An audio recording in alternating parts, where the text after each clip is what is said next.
Este es el taller de física acerca del gráfico velocidad versus tiempo. Mi nombre es Víctor Ahumada. El gráfico velocidad versus tiempo lo vamos a utilizar principalmente para describir o representar movimientos rectilíneos. Son aquellos movimientos en donde la trayectoria es una recta. Dentro del gráfico propiamente tal, vamos a encontrar en el eje Y a la velocidad, que va a estar dada en metros por segundo si es que estamos trabajando en el sistema internacional. No obstante, puede estar medida también en otras unidades, como kilómetros por hora, centímetros por segundo, etc.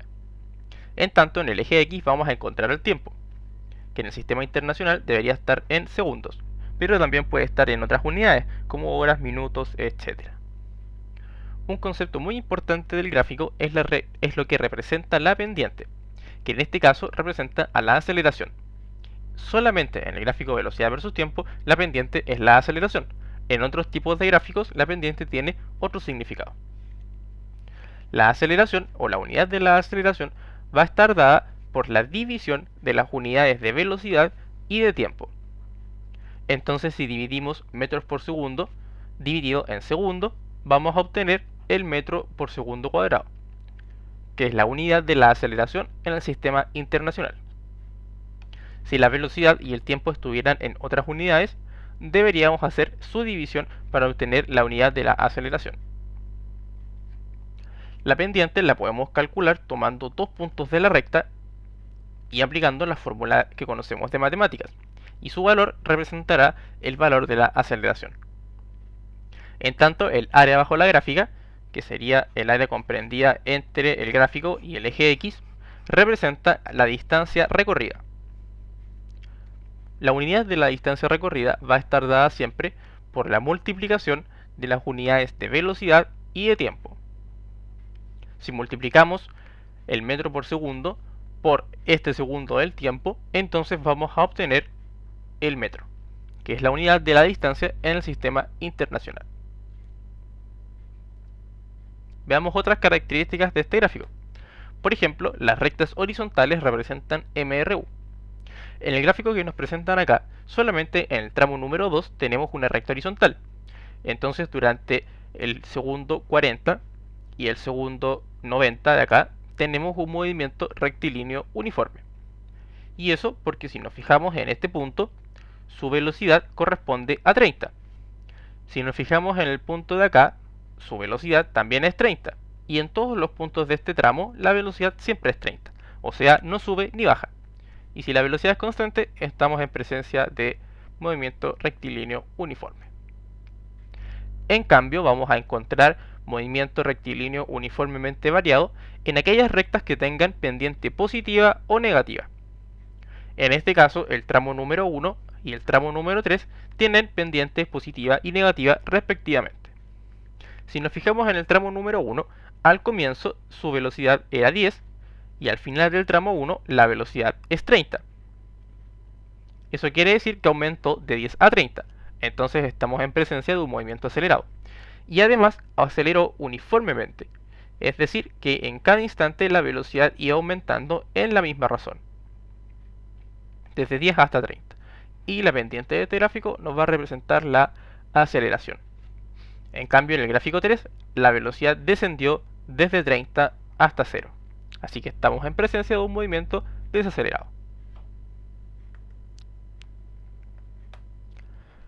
Vamos a encontrar un movimiento no uniforme en aquellas curvas que sean o que pertenezcan a trozos de parábola. Por ejemplo, la que tenemos representada acá.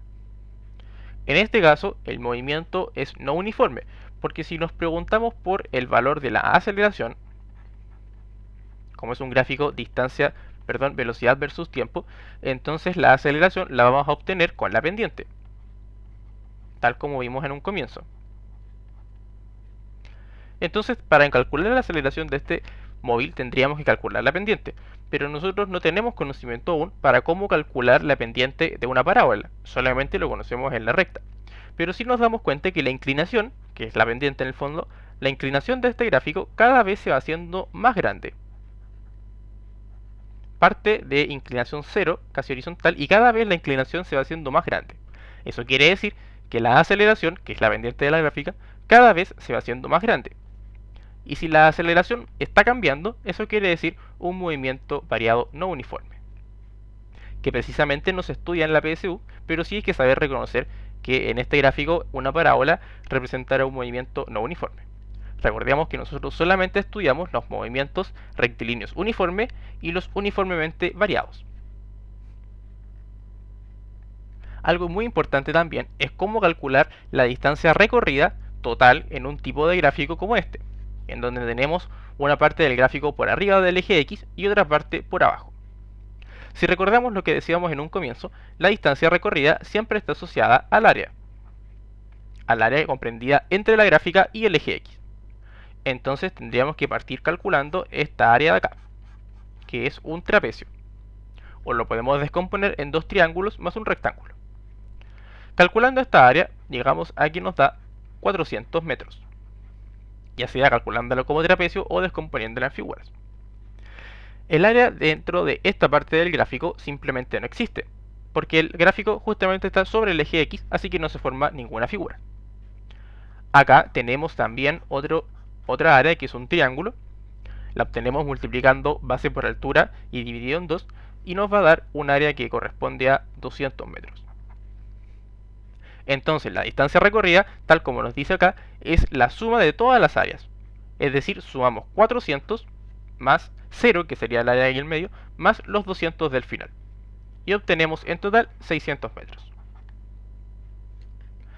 En cambio, el desplazamiento o la magnitud del desplazamiento, que no es lo mismo que la distancia recorrida, se va a obtener como la diferencia o la resta entre las áreas positivas y áreas negativas, entre comillas, dado que todos sabemos que las áreas son siempre positivas.